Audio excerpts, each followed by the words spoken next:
Hey everyone, Anthony here, and this is a Hollywood Burn, where I go over the garbage that Hollywood is churning out, so you don't have to. But today, we're actually not going over anything that's garbage, because we're doing Happy Death Day and the sequel, Happy Death Day 2, two comedies that I really recommend if you're looking for a movie or two to just watch for October, Halloween, that sort of feeling movie. These you can't go wrong with, unless maybe you're too young or something. These movies are part of what's becoming the most niche genre in Hollywood, which is what I'm calling the Groundhog Day ripoff movie, or maybe the time loop movie. Basically, if you've seen the movie Groundhog with Bill Murray, he lives the same day over and over until he can break the time loop. That's what's going on here. It's becoming more of a genre with this movie. I think it was called Palm Springs with Andy Samberg, and part of that genre is to at least acknowledge that you are ripping off Groundhog Day, because Andy Samberg does make mention to it in that project, and they also do that here. They know that they're ripping off Groundhog Day. They know that you're going to associate that with it. It's kind of nice to shout out the movie instead of just kind of either doing the same movie and rebooting it or just outright ripping it off. And this is its own thing too. It's not just a straight thing. It is a comedy, but it is more of the horror in flavor. In good news if you don't love horror, because this isn't really a horror movie. There's lots of movies that get slapped with the label of horror that aren't really horror films. This is more just that vibe of mayhem and violence. It does, I guess you could say, pay tribute to slasher films in that sense, because it is about a slasher as the main antagonist, but it's not meant to scare you. A true horror movie is meant to invoke feelings of fear in the audience. This isn't that. This is very much a comedy, so that's why I like it. I have been giving horror more of a chance myself. I tend to go with lighter, cheesier horror rather than stuff that's supposed to make you afraid, because I don't get why somebody would want to watch something that disturbs them psychologically. Your parents probably fucked you up enough anyway for that, so why watch that? But I am giving horror more of a chance, but more cheesy horror, like things like the Chucky movies, Child's Play. I am giving more actual horror a chance too. I watched The Shining like a couple years ago, and it wasn't too bad. There was just this one scene that I found disturbing. But yeah, if you're like me and you don't like real horror films, you still might enjoy this. So I do recommend it in that sense if you're just looking for something more to make you laugh. So yeah, if you're into comedies, particularly ones with kind of, let's say, not uptight, but more asshole, cynical type leads, this might be right up your alley. So right now I'm going to get into the plot of both movies. I won't really be spoiling anything major, I'll just be going over things. If you consider that a spoiler, consider this your spoiler alert. But again, I wouldn't be spoiling anything too bad for you. We're just kind of just going over the bones of the thing. Bones, because it's Halloween, get it? So the main character in the movie is this girl Teresa that you see down here, more commonly known by her nickname, Tree. And the day that she's reliving over and over happens to be her birthday. So this is how Tree's birthday typically plays out. Church bells ring, she wakes up at 9 a.m. in a guy's dorm room. She does not know the guy, she has to ask his name, and she's all pissed off about it. So then, following that, she goes through a walk of shame across campus, and at the end of that walk of shame, a completely different guy says, "Why haven't you returned my texts?" So she's fucking both guys. And after that, she sneaks into her sorority house, where she's confronted by Danielle, the house bitch.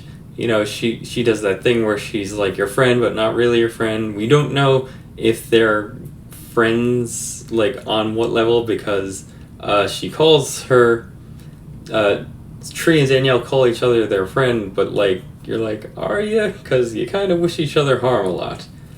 And so after that, she goes up to her room in the sorority house, and she talks with her roommate, who has made her a cupcake for her birthday that she does not eat. Because, you know, that's against sorority rules. You can't be gaining weight there, ladies. After that, she goes to a class. Following that, there's a sorority sisterhood meeting. The guy from the dorm room, he's like lurking by there, but we'll skip the details of that. Then after that, she goes to the hospital for a little bit because one of the classes she takes is like either an anatomy class, biology class, or a medical class, something to that effect. She talks to her professor there. She does more than talking. But then after that, she walks around campus for a little bit. And that it's the nighttime when she's walking around campus, and that's sometimes where her journey ends, because that's when the slasher, this little baby right here, there's a their school mascot is a giant baby for some reason, because that's the team I want to play for, the giant babies, not the tigers or the banana slugs, but a giant creepy baby. Anyway, so that's when she typically gets murdered. Although sometimes she does survive, and there's a surprise party for her at I think a frat house. So there's not too many things I hate about this movie. Like I said, I love it. One of the things that I do find a little bit grating at times, though, is that the funny girl dialogue, the sarcastic bitch way of speaking is, I guess, what we'll call it. There's a lot of that, like when Tree goes to her room, her roommate will say something like, "She finally rolls in," like that way of like thinking you're clever when you're kind of not. Or there's another character they're talking about deja vu, and she says something like, "Oh, that just means that guys are masturbating to you. Happened to me 5 times yesterday," which, like, really, you want to go around saying that, like advertising that you're a cum dumpster, but not the kind that you can actually touch. Like, okay. By the way, with Danielle, the house bitch, Tree hooked up with her boyfriend the night before. And no, it's a completely different guy from the guy whose dorm room she woke up in. And she's hooking up with him, in addition to her married professor. So that's 4 guys she's been fucking in the first 10 minutes of the movie. So yeah, she's fucking Danielle's boyfriend, but does that make her the prime suspect? We'll see. So after the first time she gets killed, she just assumes it was a dream, and then she's just having some major deja vu, but then she gets killed again in front of a frat boy who does nothing to help her. So after she gets murdered, she wakes up again, and she's like, what the fuck's going on? Why am I reliving the same day over and over? And she confides in Carter. Well, not really confides, more like she's just bitching and ranting at him, and he's the guy that's there. So his solution, after she tells him it, is he's like, well, why don't you just keep dying until you figure out who's killing you? You've got unlimited lives. It's sort of like you entered the Konami code. Yeah, it turns out she doesn't have unlimited lives. I mean, maybe she does, but it seems like she might not, because every time she wakes up, she's feeling weaker, like she has scar tissue, and like if she, like, say, hangs herself, like her neck's bothering her the next day. So it's indicating that, like, maybe she's risking a little too much there by killing herself over and over. And in one instance, she ends up in the hospital. It's after this point that something that happens in the movie that I love, which is, I figured out who the murderer was. I'm not going to spoil it for you, but I actually figured it out. I never actually figure out who the killer is, or whatever the mystery is, in any sort of mystery story. That's kind of because I don't actively try. It's just they dump weird information at you, and, like, I'm not really paying attention to it too much. But in this, like, I got what I thought was a clue and was able to figure it out from that. I say what I thought was a clue because it turns out it actually wasn't a clue, but I still figured it out based on that. I didn't get the motivation for why it was happening, but I solved it, and I want you to know. But anyway, it's a brand new old day, and she winds up in a diner with Carter, and she tells him outright, your plan sucks.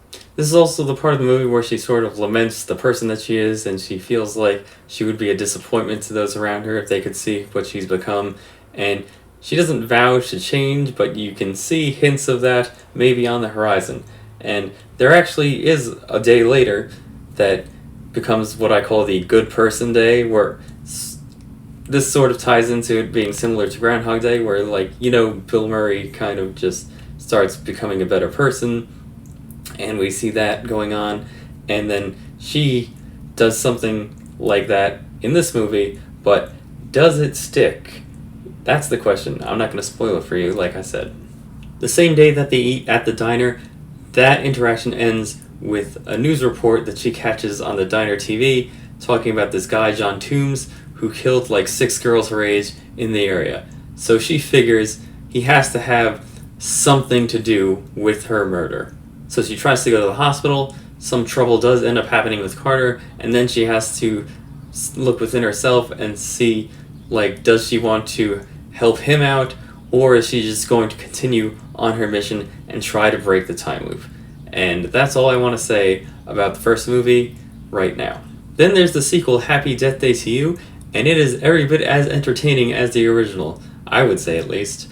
It does this thing that I really appreciate, where everybody from the original cast comes back. It feels like they filmed them back to back. They didn't do that, but it really feels like just they finished the first movie and then filmed the second one like right away.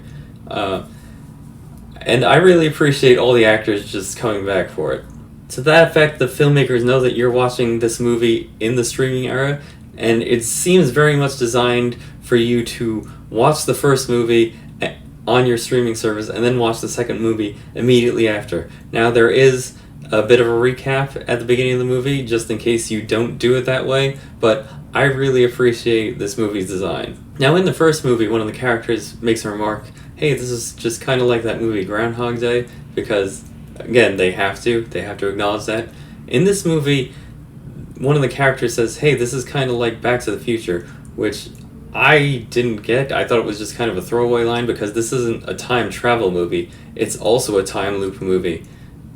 So I didn't get it, but I thought about it a little bit, and it actually is kind of like Back to the Future 2 specifically, in that this Back to the Future 2 is a very, very smart movie that just weaves into the first Back to the Future and takes place in many of the same scenarios and situations while keeping it new and fresh in an alternate reality, and this movie does that as well. So in the original movie, Carter has a roommate who I would assume is Vietnamese American based on his last name, kid named Ryan. Anyway, Ryan is supposed to be just like a one-line character, one joke. He's just supposed to enter, say his line, and have that little one-line interaction with Teresa Tree, and that's it. In this movie, somehow, it's still a time loop, but the time loop transfers to that completely insignificant character, Ryan. And Ryan is actually the one reliving the same day over and over again. And he is also being targeted by a murderer. It is a different murderer from the first movie, but for some reason, the murderer is still using the same aesthetic of the mascot baby character. Does it make sense why they're both wearing the same costume? Kind of. Just watch the movie. Ryan keeps getting killed in the time loop, and he's similarly frustrated the way Tree was, and he goes back to his dorm room where Tree and Carter are, and he's just like, oh, can't believe I'm living the same day over and over. And Tree, who actually did live the same day over and over and is the only one who knows, really just goes, wait, what? Because she's been through that before. And she realizes that her time looping just didn't end, it just got transferred to Ryan somehow. Turns out Ryan is a little smarty pants who got wedgied in elementary school, and he's actually been working on a machine that distorts time, manipulates time, and we can assume that's what's been causing the time loop, is their experimentation gone wrong. Now what's cool about the movie is that they actually catch the killer right away. Like, very early in the movie. It's sort of similar to the Avengers movie Endgame, where they end up killing Thanos very early in the movie, but then some sort of time travel element is involved, and everything becomes different in both movies. So they catch the killer, and something goes wrong, and it reverts back to when Tree was living the same loop over and over. So instead of Ryan having the same loop over and over again the following day, the previous day, it goes back to Tree's birthday, and she becomes the one trapped in the time loop again, and what do you know, she's pissed again. One of the things that she's the most pissed off at is the fact that she's trapped in the time loop because of a science experiment. She thought it was just some mythical, ethereal, just maybe karma at play trapping of her in the time loop that caused her to reflect on her own life and actions, when it's actually just some kid in his lab room on his laptop in a different tab than the porn is kept on. So she's trapped in the time loop again, but she's actually not trapped in the same time loop. She's noticing things are a little different. For example, the killer from the first movie, that person's actually just very nice to her and has no ill will whatsoever. And also the head bitch Danielle of her sorority, she is actually nice as well, and also hooking up with Carter. The plot thickens. That begs the question, if the killer from the first movie is being so nice to Tree, then maybe that means there's a whole new killer on the loose? So she obviously wants to get back to her original timeline, but then some developments happen, and she realizes, hey, there's actually advantages to being in this timeline, and maybe it would be better if I stay here rather than going back. So she has to decide what she's going to risk, what she's going to sacrifice, and where she wants to end up. In order to do what needs to be done, she has to enlist the help of Ryan and his scientific nerd buddies to come up with a new experiment that will put her in the proper place that she wants to be. The only problem with that is that that would take months, and obviously at the end of every day, things would just end up resetting. So how are they going to do that? Well, the only way to do that is for Tree, the bitchy, dumb sorority girl, to become a scientific genius. And every day she has to memorize the formulas that they are working on, and the next day reproduce them to be like, hey, you already did this, so this is the thing that didn't work, Edison. Invent the light bulb some way else. So she keeps killing herself over and over in numerous ways, one of which includes a Back to the Future reference to Biff, if you're very eagle-eyed, and at the end of it, just, we'll see what happens. Again, I don't want to spoil anything. The movie does end very abruptly, is the thing that's a little bit annoying, but there actually is a post-credit scene, turns out, that just ties up the loose ends. So that's the plot of Happy Death Day and the sequel Happy Death Day 2, without spoiling anything, although I really want to talk about the killer. So if you've watched this far and you don't want anything spoiled, thank you so much for watching. Please like and subscribe. But to everybody else who's already seen the movie and just wants to hear me talk, I'm going to talk about the killer right now, so spoiler alert. Again, thanks for watching.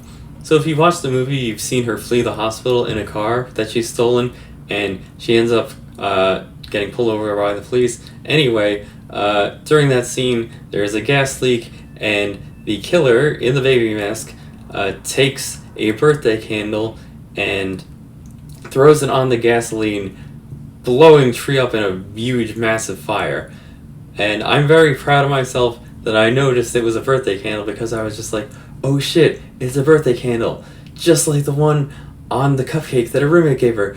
Her roommate's the killer. I had no idea why. I didn't figure out the motivation or anything, but I knew that her best friend, not her best friend, but her roommate was the killer because of that. I didn't have all the details, but still, I gave myself a nice little pat on the back for that one. In fact, I think I deserve a cupcake. But a little further in the movie that I'm watching, I noticed she has the cupcake, the roommate, and it's a completely different birthday candle. The one that was in the car scene, it was a white birthday candle, and the one on the cupcake is a red birthday candle. So I was just like, wait, did I fuck up? I thought that was a clue, but it's not a clue. This is bullshit. I was very happy and proud of myself, but it turns out it was still her. So yeah, she was fucking the Tree's professor that they're both fucking, and she was pissed that they were fucking him, even though he has a wife, so I don't know, maybe kill the wife as well. Why not target the wife? But anyway, yeah, that's why she was doing it. So it was the roommate. Tree ends up killing her, and that breaks the loop for the first day. It doesn't make sense why it transfers to Ryan after that, but I don't know, it's a movie. So then, in the second movie, which I'm also going to spoil now, it turns out, so like we discussed, Ryan is trapped in the loop. Turns out Ryan is the original killer as well. So Ryan's trying to kill a past Ryan or future Ryan. I don't know the details of it because it's weird and time loopy, timey-wimey shit, as Doctor Who would say. But yeah, Ryan's trying to kill Ryan until the time loop resets, and then the roommate, like I said, is no longer pissed at Tree. They're friends now, and she's not the killer in the alternate reality. So then I get my wheel spinning a little bit, and I'm like, I'll solve this one too. I'll get another cupcake for being right. Turns out, no, I didn't solve this, even though, let me just say, my ending was a little bit better. In the second movie, it just turns out it's the professor he's been fucking. He just wants to cut off the loose ends. He actually is in cahoots with his wife, and they are both killing her, but yeah, it's just the professor, and that's it. It's just a different thing. See, my ending was, okay, so Ryan came back and was trying to kill Ryan. So I was like, well, it's Tree trying to kill Tree because she's struggling between which alternate reality she's supposed to be in. And wouldn't it make sense that, like, the Tree from the reality that she's in, and there's another Tree that got displaced, and maybe they're fighting amongst themselves and killing each other? That makes a lot more sense, doesn't it? Wouldn't that have been the better movie? Filmmakers, come on, you know I'm right. You know I'm right. In any case, they're both really good movies, and I loved watching them. If they make a third one, I would love to see that. I would love to be in it. You don't know who I am, so I'm not going to, but that would be cool. Have a little part where I just say one line, like Ryan, that character did. Who knows? Or a bigger part. I don't know. Thanks for watching The Hollywood Burn. I'll try to do at least one more Halloween-type movie before the month ends on the channel. I do take recommendations. I haven't yet because nobody knows this channel exists, but if you want, I'll try to watch a movie if I can find it and review it for you. Again, I don't love horror, so maybe don't suggest that, but another, Halloween type movie I'm down for. Please leave a respectful comment down below to me and the other commenters, like and subscribe, and I'll see you next time.